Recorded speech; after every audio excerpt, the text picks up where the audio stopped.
নমস্কার, দেখছেন সিএন। আমি মণিময়। শুরু করছি দ্য বেঙ্গল ভয়েস। প্রচ্ছদের আড়ালে লুকিয়ে থাকা ইতিহাস, যার নাম শুনলে আপনাদের মনে ভেসে উঠতে বাধ্য শৈশবের স্মৃতি। সহজ পাঠ নামটি শুনলেই অনেকের মনে ছেলেবেলার দিনগুলো ফিরে আসে। হ্যাঁ, বিশেষ করে যারা 70 বা 80-র দশকে স্কুলে পড়েছেন, তাদের জন্য এটি একটি নস্টালজিক অনুভূতি।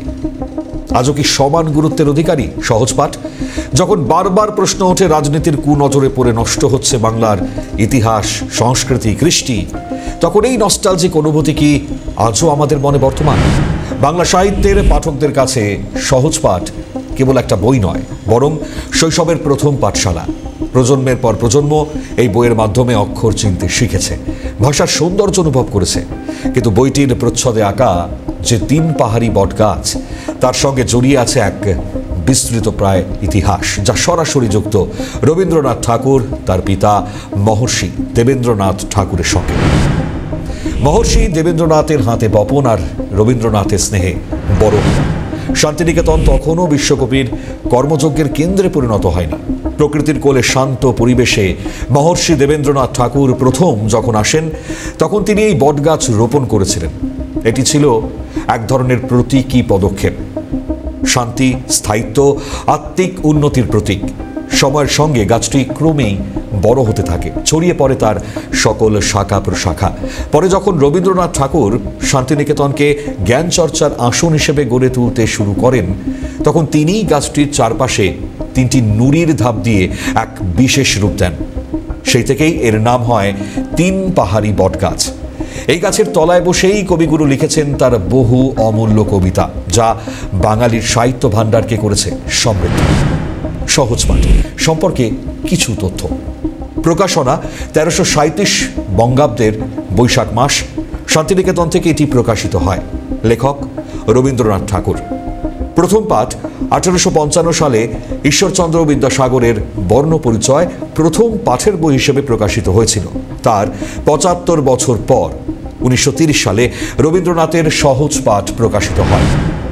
শিক্ষার মাধ্যম মানে সহজ পাঠ শুধুমাত্র ছোট ছোট বাক্য দিয়ে শব্দ শেখানোর একটি পদ্ধতি নয়, বরং এটি ছিল এক বিশেষ শিক্ষা পদ্ধতি, যা শিক্ষার্থীদের মনে গভীর ছাপ ফেলেছিল।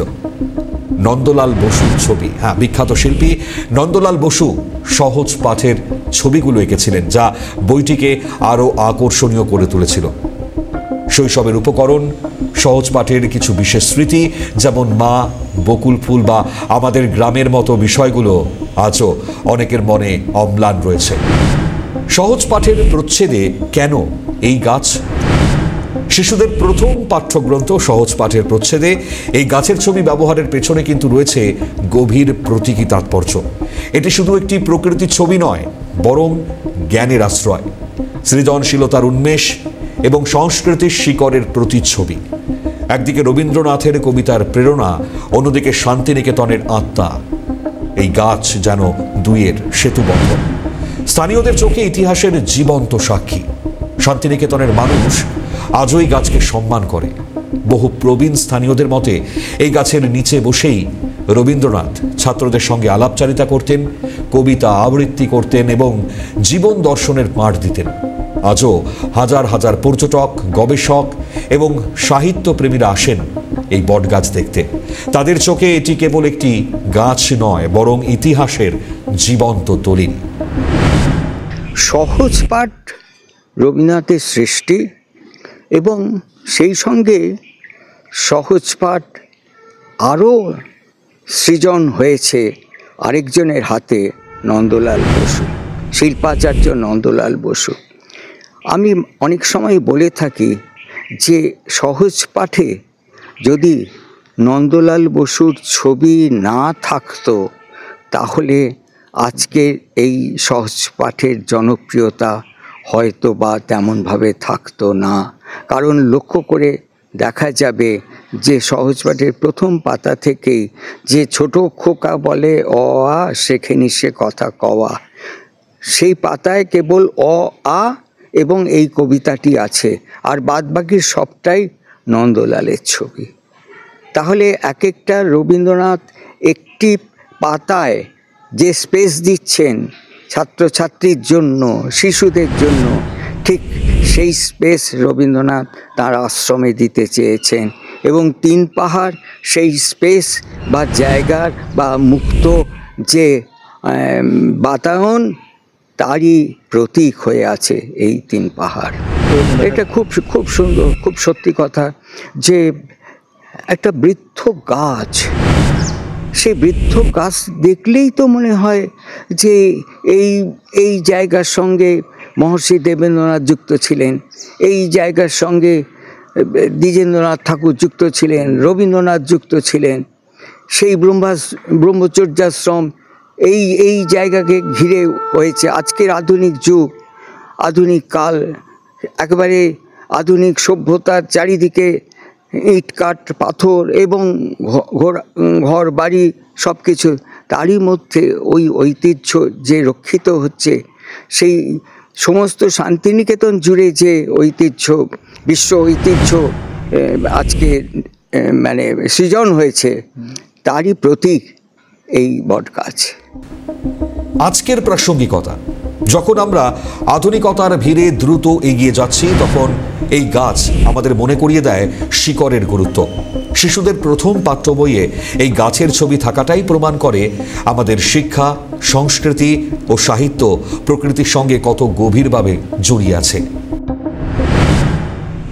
দেখুন, এই সহজ পাঠ বিভিন্ন ভাগ রয়েছে, সেটা শিশুদের কাছে খুব আকর্ষণীয়। আমরাও ছোটোবেলায় এই সহজ পাঠ পড়েই শান্তিনিকেতন সম্পর্কে আমাদের একটা কৌতূহল জন্মেছিল। আমরা শান্তিনিকেতনে এসেছি, পড়াশোনা করেছি, থেকেছি, তখন এতটা অনুভব করতে পারিনি এটাই কি সেই সহজ পাঠের বটগাছ। পরে ধীরে ধীরে এখানে থাকতে থাকতে আমরা জেনেছি এখানে 3 পাহাড়ের যে গল্পটা আছে, 3 পাহাড়ে যে এখানে একটা পুকুর খনন করা হয়েছিল, তার পরিপ্রেক্ষিতে একটা পাহাড়ের মতো জায়গা আর উঁচু জায়গা ছিল, সেই উঁচু জায়গায় বটগাছ লাগানো হয়েছিল। পরবর্তীকালে রবীন্দ্রনাথ এই গাছটাকে খুব আকর্ষণীয় হিসেবে দেখেছিলেন, এবং সহজ পাঠে নন্দলাল বসুর যে অঙ্কন চিত্র, বিভিন্ন ধরনের গ্রামীণ চিত্র পাওয়া যায়, তার মধ্যে এই বটগাছও অন্যতম। তবে আস্তে আস্তে আমরা দেখতে পাচ্ছি যে শান্তিনিকেতনের অনেক কিছু পরিবর্তন হলেও এই বটগাছগুলি এখনও মাথা উঁচু করে দাঁড়িয়ে আছে। পুরোটাই তো প্রকৃতির সঙ্গে যুক্ত। শান্তিনিকেতনে এটাই তো ঐতিহ্য। শান্তিনিকেতনে প্রকৃতির কোলেই তো শান্তিনিকেতন, এবং এই প্রকৃতির থেকেই শিশুরা এখানে প্রথম শিক্ষা নিচ্ছেন। তাদের আনন্দ পাঠশালায় আনন্দ করতে করতে পাঠ নিচ্ছেন, পাঠভবনে, এবং এই প্রকৃতি থেকেই যে শিক্ষা গ্রহণ করছেন সেই শিক্ষা এতটাই গুরুত্ব পেয়েছে বিশ্বের দরবারে, যার পরিপ্রেক্ষিতে এখানে ওয়ার্ল্ড হেরিটেজ তকমা পেয়েছে। এটা প্রকৃতির সঙ্গে মেলবন্ধনের পরিপ্রেক্ষিতেই খোলা মাঠে খোলা আকাশের নিচে তাদের যে শিক্ষা গ্রহণ, সেই শিক্ষা গ্রহণ আজকে আমরা অনেক কিছু আমরা বাণিজ্যিকরণ করেছি, কিন্তু শিক্ষাও বাণিজ্যিকরণ হয়েছে পাশাপাশি। তবে সেই আমাদের আশ্রমের শিক্ষা এখন আশ্রমেই থেকে গেছে। এটা খুব ভালো লাগে যে এখনও সেই প্রকৃতির কোলে আশ্রমের শিক্ষা এখানে শান্তিনিকেতনে হয়। 3 পাহাড়ি বটগাছ শুধু শান্তিনিকেতনে নয়, গোটা বাঙালির ঐতিহ্যের অংশ। মহর্ষির হাতে বপন ও রবীন্দ্রনাথের স্নেহে বড় হওয়া এই গাছ আজও দাঁড়িয়ে আছে জ্ঞানের, সৃজনশীলতার ও আত্মিকতার প্রতীক হয়ে। সহজ পাঠের প্রচ্ছেদে আঁকা এই চিরন্তন প্রতীক আমাদের শৈশবের স্মৃতি যেমন জাগিয়ে তোলে, তেমনি বাংলা সাহিত্যের শিকড়ের সঙ্গে আমাদের সংযুক্ত করে রাখে। বেঙ্গল ভয়েস আজ এ পর্যন্তই। দেখতে থাকুন সিএন।